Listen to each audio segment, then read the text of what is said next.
Muy buenos días. Quisiera que tomara su Biblia y me acompañe en Primera de Pedro capítulo 5. Le agradezco al Dr. Moller por la oportunidad de estar aquí hoy. Y mientras llega al pasaje, déjeme decirle que lo que le espera en el ministerio de la iglesia local es una vida maravillosa, muy maravillosa. El hecho de que pueda darle su vida entera a la gran comisión y de hecho ser pagado por hacer el trabajo del ministerio es algo realmente increíble. Como sabe, habrá muchos obstáculos y luchas en el camino y problemas que le enfrentarán, pero hoy quiero hablar acerca de lo que yo creo que es la peor lucha que enfrentará en el ministerio. Y por cierto, esto no se trata de ese diácono llamado Arnoldo que fuma cigarrillos detrás de la iglesia. No, estoy hablando de algo mucho más severo, y es esto. La lucha más grande que usted tendrá en el ministerio es su propio corazón. La lucha más grande que usted tendrá en el ministerio es su propio corazón. El gran D.L. Moody una vez dijo: he tenido más problemas con D.L. Moody que con cualquier otro hombre que haya conocido. Qué gran frase para todos nosotros los pastores hoy. Quiero que miremos a 1 de Pedro 5 y quiero hablarles acerca de la naturaleza destructiva del orgullo en el ministerio. La naturaleza destructiva del orgullo en el ministerio. Quiero que entienda que el vivir diario en el ministerio de la iglesia local le da toda índole de oportunidades para volverse orgulloso. Habrá gente que le dirá lo grande que es usted y usted comience a creerles. Le dirán qué tan terrible es y usted les guardará resentimiento. Habrá gente en su iglesia indiferente a todas las cosas de Dios y le volverán absolutamente loco. Y todos esos escenarios, si no son manejados con humildad y correctamente, lo llevarán al abismo profundo del orgullo. John Stott dijo esto: en cualquier etapa de su vida cristiana, el orgullo es su peor enemigo, pero la humildad es su mejor amigo. Como los pastores, líderes, misioneros, predicadores, directores de ministerios, rectores de nuestras iglesias y la Convención Bautista, hay algo que debemos saber. En cada etapa del ministerio cristiano, el orgullo será su peor enemigo y la humildad su mejor amigo. Usted se fija en 1 de Pedro 5 y creo que se puede resumir todo el capítulo diciendo que es un llamado a la humildad. Y usted espera que un predicador que viene a predicar en una sala como esta, llena de personas que anhelan o ya son pastores, que se dedique a exponer los primeros 4 versículos, pero de hecho yo quiero hablarles de los 3 versículos que siguen después del 1 y del 4, los que específicamente hablan al corazón de los pastores y ancianos. Y luego iré más allá hasta el 5. Si tan solo puede leer conmigo allí en el 5. Asimismo ustedes, los más jóvenes, estén sujetos a los mayores, y todos revístanse de humildad en su trato mutuo, porque Dios resiste a los soberbios y da gracia a los humildes. Humíllense pues bajo la poderosa mano de Dios, para que Él los exalte a su debido tiempo, echando toda ansiedad sobre Él, porque Él tiene cuidado de ustedes. Hoy quiero resolver esa pregunta: ¿cuál es la naturaleza destructiva del orgullo? Para eso hay 3 cosas que vemos en estos 3 versículos. Entonces déjeme darle el primer punto. Lo primero que el orgullo engendra es la arrogancia joven. El orgullo engendra la arrogancia joven. La primera parte del versículo 5 habla de revestirse de humildad con los ancianos de su iglesia. En otras palabras, cuando usted lee a sí mismo ustedes, haciendo una referencia al versículo 4, cuando hablaba que los pastores debían mostrar esa misma humildad con su congregación, asimismo aquellos que aún no son pastores o que nunca serán pastores, deben someter sus vidas a la vida de sus pastores como un gran ejemplo. Un gran ejemplo o una pregunta penetrante para aquellos que ya somos pastores es esta: ¿estoy dándole a mis ovejas un ejemplo humilde digno de seguir? Cuando ellos ven ese a sí mismo, en el versículo 5 pueden decir: muy bien, en esa manera responderé a ellos. En el versículo 5 se dirige a aquellos que son más jóvenes. Y usted dirá: ¿por qué será que Pedro se refiere a los jóvenes de la iglesia y sobre todo acerca de la humildad? Creo que Pedro entendió bien que muchas veces los más difíciles y arrogantes en la iglesia son aquellos que son los más jóvenes. En mi caso particular, yo también soy joven, tengo 31 años, así que estoy relativamente joven, y creo que si tiene mi edad o es mayor, creo que también puede decir que su vida es relativamente similar. Ese es el patrón de mi vida hasta ahora. Entre más joven era más sabio, y entre más maduro, lo menos que sé. Algo así, ¿se de acuerdo? Entre más joven, más sabio, y entre más maduro, lo menos que es sabio. En mi soberbia, Miraba a muchos pastores y decía, cielos, yo podría manejar la iglesia mucho mejor que ellos, predicaría mucho mejor que ese tipo u otro, puedo liderar mejor. Y ahora que ya estoy más maduro en la vida, he madurado más en el ministerio, resulta que yo no soy todo lo que pensé que una vez era. Pedro está animando a esos hombres jóvenes para lidiar con el orgullo en sus vidas, lidiar con el cinismo en sus vidas, lidiar con la arrogancia en sus vidas, al someter sus vidas con sus pastores. Dale Patrick dijo una vez, el pecador se ve a sí mismo como el experto y todos los demás como el idiota. Tremenda declaración. Confesando como pastor, y creo que se dará cuenta de su propia vida cristiana, que ha habido momentos en mi vida donde me he visto más como el experto y todos los demás como un idiota. Entonces, ¿cómo Pedro exhorta a esos jóvenes a lidiar con el orgullo en sus vidas? Pues sigamos leyendo el pasaje. Dice, estén sujetos a los mayores. En otras palabras, someta su vida a la vida del pastor, someta su corazón, su alma, a la vida de un pastor. Eso quiere decir que esos miembros más jóvenes deben ser sumisos a sus ancianos o mayores, deben ir en contra de su instinto de orgullo y arrogancia, y que sean conocidos por la iglesia. Yo les animo a todos los que aún no son pastores y asisten a una iglesia y que se preparan para el ministerio. ¿Cómo es que esto tiene relevancia con usted?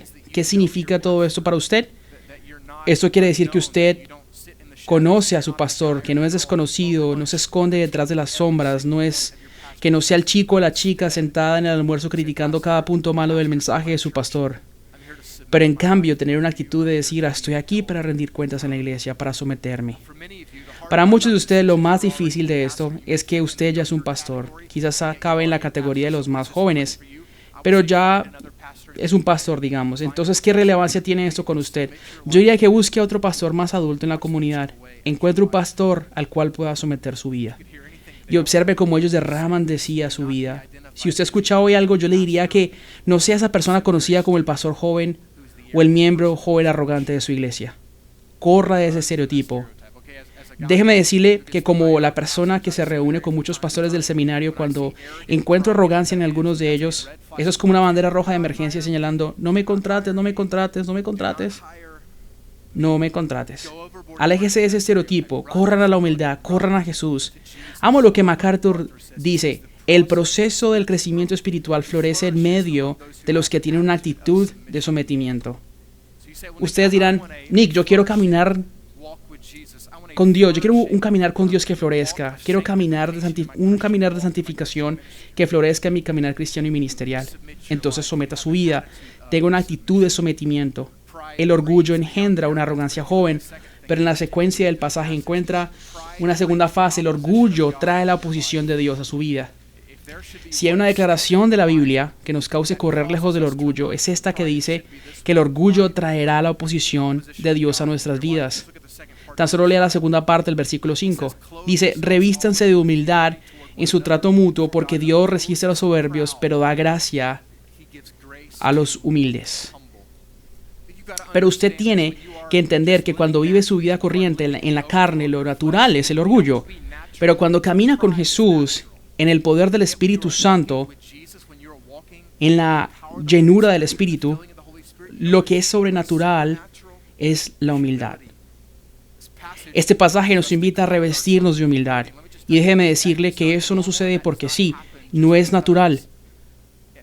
Porque sucede aquí con intencionalidad, que la palabra significa atarse uno mismo. En otras palabras, es un acto intencional de humildad en el que yo a propósito me humillo delante de otros. La raíz de la palabra aquí literalmente se refiere a un delantal de un siervo. Entonces, cuando usted piensa cómo debe ser su disposición piadosa a otros, debe pensar que intencionalmente se ata el delantal de servidumbre para servir a otros. Déjeme decirle que cuando esté en pos de la oportunidad de autoexaltarse o de sacrificio, escoja el camino de Cristo. Y déjeme decirle que el ministerio le dará miles de oportunidades para la autoexaltación. Y usted puede y debe continuamente revestirse de humildad. Ahora bien, Pedro explica por qué debemos hacer esto, porque debemos Es muy claro, porque Dios resiste a los soberbios, pero da gracia a los humildes. Cuando entra en profundidad en esto, Pedro está citando el proverbio del Antiguo Testamento, Proverbios 3:34. La idea de oposición aquí, o que Dios se le opone, significa que Dios se pone en contra suya. Si usted es pastor aquí en la sala, creo que puede estar de acuerdo conmigo mientras le hablo a todos los que se preparan para el ministerio. Esto es lo que les digo. El ministerio es muy difícil cuando Dios se opone. Parece una declaración estúpida, pero tenemos que entender que cuando tenemos orgullo, Dios se nos opondrá. Piénselo así. Aquellos que son esposos creo que nos pueden entender mejor. ¿Alguna vez se ha enfadado a su esposa de tal manera que ella se pone en contra suya? Para el hermano que está a punto de casarse, déjenos ayudarle, ¿sí? ¿Cree que interpretar el libro de Apocalipsis es difícil? Intenta interpretar una esposa enfadada. Cuando le pregunta a su esposa, ¿estás bien? Y ella dice, sí. Esposos, ¿ella qué está diciendo? No. Y cuando usted le presiona un poco más y dice, ¿seguro que estás bien? Y ella dice, estoy bien. Así es como usted lo debe interpretar. Corre las montañas, amigo. Corre, ella no está bien. Y cuando su esposa se pone en contra suya o se le opone, nada se logra. Nada. La comunicación se acaba. La diversión en la casa se arruina. Hay otras cosas que se arruinan, ¿no es así? Y no es sino hasta que usted humildemente se arrepiente, hasta que todo se arregla. Pedro nos exhorta hoy a que si tenemos orgullo en nuestra vida, Dios estará en contra suya, se le opondrá. Se opondrá en contra suya, así que viva el patrón de la humildad. ¿Cuál es la recompensa de la humildad? Lo dice allí en el versículo. Dios da gracia a los humildes. Entonces creo que hay veces en que leemos las escrituras y hay dos decisiones claras, como el blanco y el negro. Es una decisión simple. Entonces he aquí la cuestión. ¿Quiero yo la gracia de Dios en mi vida o la oposición de Dios en mi vida? Es una gran pregunta cuando discierne su ministerio. ¿Quiero yo la gracia de Dios en mi vida o la oposición de Dios en mi vida? Así de simple. Vemos aquí un tercer punto, y es que no solamente ella engendra la arrogancia joven, no solamente trae la oposición de Dios en la vida, pero finalmente causa una ansiedad autodependiente. El orgullo causa una ansiedad autodependiente. El versículo 6 dice, humíllense pues bajo la poderosa mano de Dios para que Él los exalte a su debido tiempo, echando toda su ansiedad sobre Él, porque Él tiene cuidado de ustedes. Cuando se fija en este versículo también se puede leer como permítanse a sí mismos ser humildes. Es la idea en la que puedo rendir mi vida o su vida al cuidado soberano de su Dios. Una vez más, es un acto intencional de humildad. Es un acto intencional de decir, yo estoy rindiéndome a tus pies, rindiéndome para que tú, Dios, hagas lo que tú quieras aún en medio del sufrimiento. Quiero que todos digan esto conmigo, pónganse de pie. Digan, nosotros humildes y Dios exalta. Si usted permite que esas dos cosas cambien de lugar, tendrá un camino muy difícil en el ministerio. Nosotros humildes y luego Dios exalta. Ese es el mensaje de Jesús en Lucas 14, luego reenfatizado en Santiago capítulo 4. Esa es la paradoja de la vida cristiana que no siempre tiene aparente sentido. Y lo vemos una que otra vez en la Escritura, como por ejemplo la pregunta que dice, ¿quién es el más grande en el reino de los cielos? Parece que la pregunta es respondida, que es en la palabra encogerse, es volverse menos. Luce como lo que en 1 de Pedro encontramos como un llamado a la humildad. Yo creo que Dios desea que entendamos lo que dice a través de este pasaje, de que Él es el exaltador y nosotros los humildes.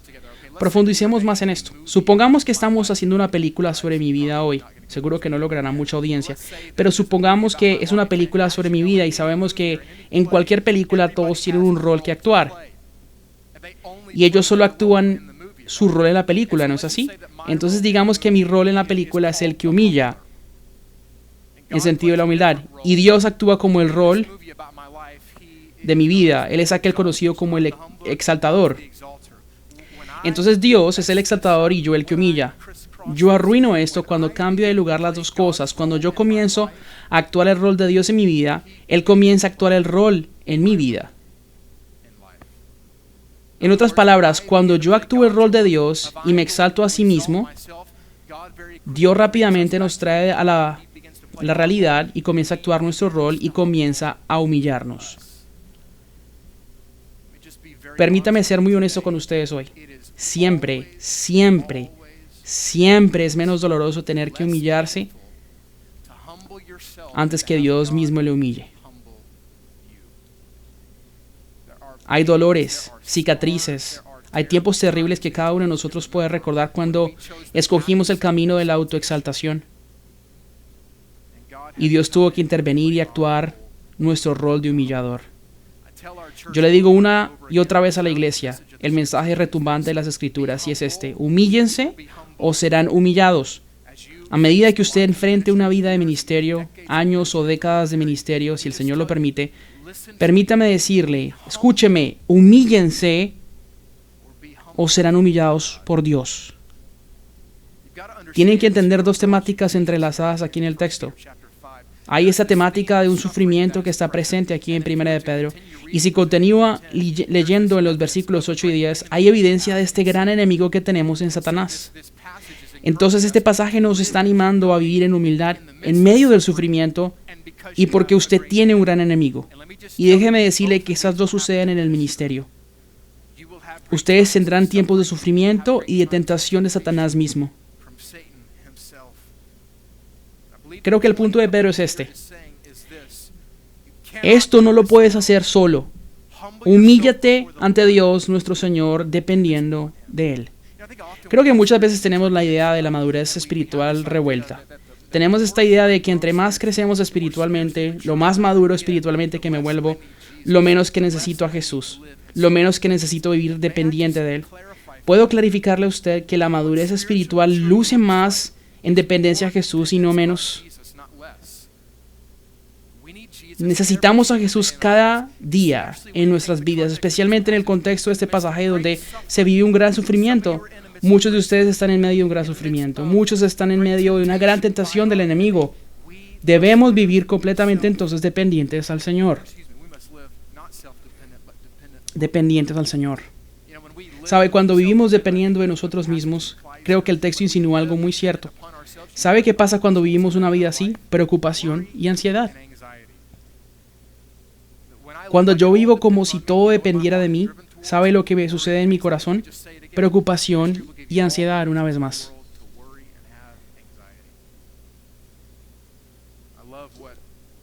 Amo lo que el Dr. Schreiner, y tengo que ser honesto, citar a un hombre que está aquí en la sala es algo muy incómodo.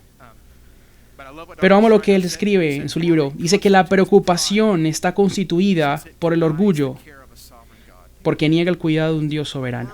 Piensen esto, la preocupación está constituida de orgullo, porque niega el cuidado de un Dios soberano. Hablando claro, el orgullo es autosuficiencia y la autosuficiencia conlleva a la preocupación. ¿Ve el patrón allí? El orgullo es autosuficiencia y la autosuficiencia en mi vida me conlleva a la preocupación. Entonces pausemos aquí y hagamos algo diferente. ¿Es usted un chico o una chica que constantemente se preocupa por su vida? ¿Está usted arraigado a la ansiedad constante sobre lo que vendrá en su futuro? Creo que el libro de 1 de Pedro dice claramente que su pecado no es la preocupación, sino el orgullo. Genuinamente. ¿Cuál es la respuesta ante esto? ¿Cómo solucionamos esto? Pues amo la naturaleza aplicativa de lo que Pedro menciona. Fíjese en esto. Lucha con la preocupación, ansiedad, con el orgullo en la vida. ¿Qué dice? Echen toda su ansiedad sobre Él. ¡Qué promesa tan hermosa! Echen toda su ansiedad sobre Él porque Él tiene cuidado de ustedes. Aquí hay una idea de tirar algo, de lanzar. Es decir, cuando la preocupación llegue a su corazón, échela sobre Él. Cuando el orgullo lo abrume, échelo ante Él, porque se trata de vivir la vida exactamente como Pedro nos exhorta.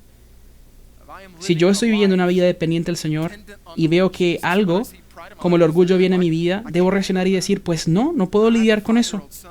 Tengo un hijo de 5 años, como el doctor Moller lo mencionó, llamado Beckham. Él es agresivo y pues intento moderar esa agresividad porque tiene 3 hermanitas. Y está en la edad exacta porque es lo suficientemente pequeño para lanzar y suficientemente grande para no herirse. Ha sido una de las épocas más hermosas de criar. Entonces cuando estamos sentados en el sofá juntos, no sé si sus niños hagan lo mismo, pero él corre hacia mí con agresividad, yo lo levanto y lo tiro contra el sofá. Se levanta otra vez y lo vuelve a hacer. Y creo que eso es un ejemplo muy bueno al patrón de Pedro. El orgullo en el ministerio continuamente correrá hacia usted, lo atacará continuamente. La tentación siempre estará allí, llegará y llegará. La ansiedad y la preocupación serán una amenaza constante a su vida espiritual y a su corazón. Llegará y llegará y llegará y llegará. Pero esa es la postura que debemos tomar de acuerdo a 1 de Pedro. Cuando el orgullo llegue, lo echa a Dios. Cuando el temor llega, haga lo mismo. Cuando la preocupación llega, haga lo mismo, porque no lo puede manejar. No soy lo suficientemente bueno, no tengo las fuerzas dentro de mí. Y estoy constantemente viviendo en una vida de dependencia en la que echo las cosas sobre el Señor todo el tiempo. ¿Por qué? Porque Él tiene cuidado de mí. Usted quizás está en el seminario, pero se siente solo. Quizás usted mismo duda el Dios que usted estudia ahora mismo. Déjeme reafirmarlo donde quiera que esté. Si es un seminarista, esposa o esposo de seminarista, y está en la sala, déjeme reafirmarlo hoy. Déjeme animarlo hoy, profesor. Él cuida de usted. Él lo ve. Él sabe lo que está viviendo. Eche sus cargas sobre Él. Quiero que entienda que tiene un Padre que todo lo puede y es suficiente, quien es capaz de cargarle y cargar sus ansiedades. Pero muchas veces en nuestro orgullo nos satisface cargarlas nosotros mismos. Él está allí, Él está dispuesto. Toma un paso fuera de 1 de Pedro 5. Creo que podemos decir que esto es sencillamente un llamado a la humildad. Humildad ante los pastores y luego la humildad ante otros y también la humildad delante del Señor Jesucristo. Esta temática del orgullo, la naturaleza destructiva del orgullo, inunda a través de las Escrituras, a través del Nuevo y Antiguo Testamento. Es que hay tantos ejemplos que nos podemos durar todo un año en las de capillas hablando de la naturaleza destructiva del orgullo. Así inundado está. Yo creo que una de las cosas más devastadoras de esto, y cierro con esto, está en el libro de Daniel. ¿Se acuerda del libro de Nabucodonosor? El rey Nabucodonosor, en la cúspide de su reino, en Daniel capítulo 4, nos da una fotografía de él. ¿Recuerda la historia cuando él estaba observando y observando a Jerusalén? Esta es mi interpretación de ese texto. Básicamente dijo, yo soy lo máximo. Es que miren lo que he hecho, miren la gloria de lo que yo he hecho. Sentía vanagloria. ¿Y sabe lo que el Señor hizo? En ese momento Dios le dijo, vas a ser como una bestia de la tierra, como un buey. Aquí está un rey en su cúspide más alta cayendo en un estado deplorable. La Biblia dice que su cabello se esparcía como las plumas, tenía garras como las de un halcón. Pasa una temporada de su vida como una bestia en el campo. ¿Todo por qué? Por el orgullo. Daniel 4:37 dice lo siguiente, ya cuando se había peluqueado y se había cortado las garras, ahora yo, Nabucodonosor, alabo, ensalzo y glorifico al Rey del cielo, porque sus obras son todas verdaderas y justas, y justos sus caminos. Piense detenidamente lo que significa hablar así en ese momento. Acaba de llegar del campo donde Dios arruinó su vida, pero él dice, sus obras son todas verdaderas y justas, justos sus caminos. Pongan atención a esto. Él puede humillar a los que caminan con soberbia. Él es capaz de humillar a los que caminan con soberbia. Hablamos continuamente acerca de las cosas que Dios es capaz de hacer. Cantamos sobre ellas, oramos acerca de ellas, contamos sobre las cosas. Dios es capaz de sanarte, Dios es capaz de perdonar tu pecado, Dios es capaz de salvarte, Él es capaz de hacer muchas cosas. Pero Nabucodonosor nos trae otra faceta de esta potencia. Él dice, chicos, déjenme recordarles, Dios es capaz de humillarnos sin importar qué grande creemos que somos, sin importar qué tan arriba estés en tus asuntos. En lo más arriba de la iglesia, Él dice, Dios es capaz de humillar. Es una historia triste en sí, ¿no es así? Pero el problema es que esto empeora. ¿Recuerda a su hijo? Si quiere ver lo opuesto a 1 de Pedro 1, lea Daniel 4 y 5. El hijo de Nabucodonosor era un hombre llamado Belsasar, que usó las vasijas del templo inapropiadamente. ¿Y qué pasó? Una mano salió de la pared para escribir un mensaje y Daniel comienza a interpretar lo que este mensaje dice a Belsasar. En Daniel 5:20, él habla sobre la vida de su padre y en esencia dice, mira, cuando tu papi se enorgulleció, Dios le quitó la vida y el reino. Perdona, la vida, el reino. Y algo increíble dice más adelante. Pero usted, su hijo, Belsasar, no se ha humillado su corazón, aunque sabía todo esto, sino que se ha ensalzado usted contra el Señor del cielo. Y trágicamente todo esto no terminó bien porque esa noche Belsasar murió. Lo que Daniel le estaba diciendo a Belsasar era, tú viste el ejemplo de tu padre, tú le viste caer, tú viste el orgullo casi en su cúspide. Y aunque sabías todo esto, te ensalzaste contra el Señor del cielo con orgullo. Estudiantes del Seminario Teológico Bautista del Sur, ¿cuántos ejemplos más de la naturaleza destructiva del orgullo deben ver en la Biblia y en el día del ministerio para llevar sus corazones hacia la humildad? Con esto cierro. Una vez Charles Spurgeon dijo, el trono verdadero del orgullo es el corazón del hombre. Hoy les estoy animando para que lidien con la condición de sus corazones, que tomen un vistazo hacia adentro y digan, Dios, ¿habrá caminos de maldad en mí? Señor, ¿estoy yo en un camino en dirección a la destrucción? ¿Será que quizás lo esté sin darme cuenta? ¿Revelarías pecado en mi vida, el orgullo en mi corazón? ¿Y será que intencionalmente desde este día en adelante comience a revestir